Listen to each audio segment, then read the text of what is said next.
Okay, another video in the My Natural World series. It's just a praying mantis. You know, they kind of go this brown color. I think this is when it's starting to get into the molt stage where it gets its wings, and so they get kind of dirty looking.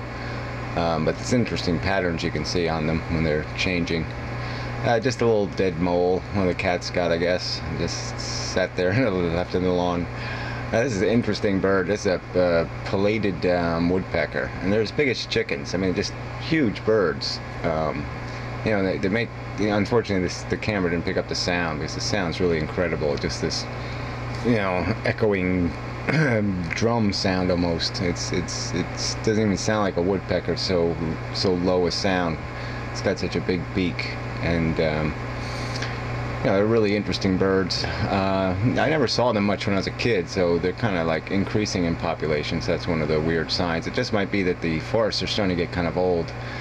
Most of the land around here was cut down 100 years ago for peach trees and such, and so I guess now the forests are getting older. There's more opportunity for these woodpeckers because there's more big, old, rotten trees. So, but it's really interesting. I mean, this one was really high up in the tree. I was hoping to get a better picture, but he was pretty high up. So this is the best you get. You know, maybe I'll catch one in a lower tree sometime. Yeah, I do look for them, but you know, they're not that common. This is just some plants the deers ate all the leaves off of. They were a pain in the ass, deer. You know, they take a shot at the garden every night. Just some more praying mantises. This is one praying mantis. Doesn't have his wings yet. You can see he's kind of that brown color, but I think he's getting ready to molt too. And then not too far away is another praying mantis. It does have its wings and a victim in its mouth. So it's sort of interesting that they were pretty close to each other and they didn't seem to be bothering with each other. So I guess they don't consider each other food.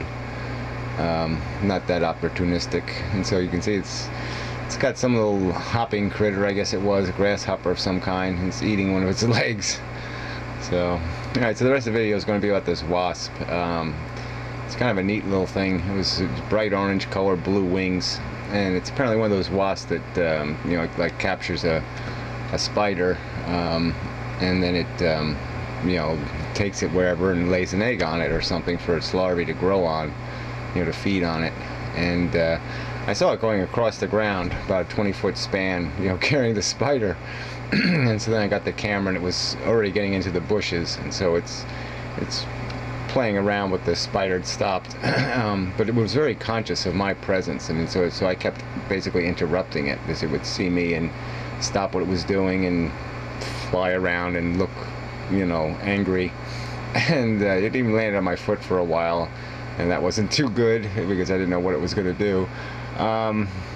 But you know, it was kind of strange that it was just so aware of my presence, and so it would have to calm down and then go back to its work. And then so it dragged it all the way up to this cinder block, and then it flew around again, got bothered by me.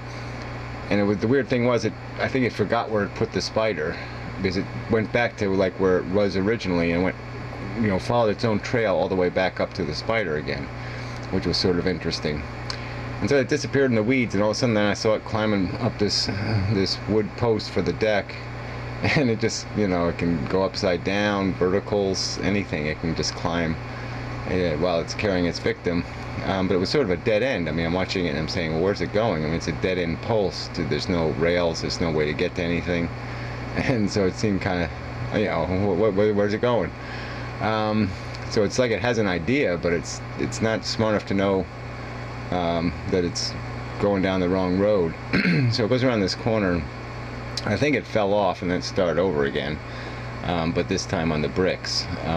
So this is just the slow motion of it going up. It's just amazing that it's able to carry that weight and, you know, find its grip and move at the speed it moves. It's you know, when you think about it, this wasp's like 1,000,000 times smaller than we are, and you know, it has this whole intricate structure, this whole ability to do things, you know, and it just points out that this is, you know, nature's mission is this eccentric, bizarre, find your niche, and as nature evolves, as it ages, as life ages, life becomes more and more eccentric like this. This bizarre procedure it has to go through just to reproduce. And so now it's climbing up the brick fireplace and just goes up the whole thing this way. And it was just, just incredible that it's able to, perform this task in the first place, but even that it would go through all this trouble, to find a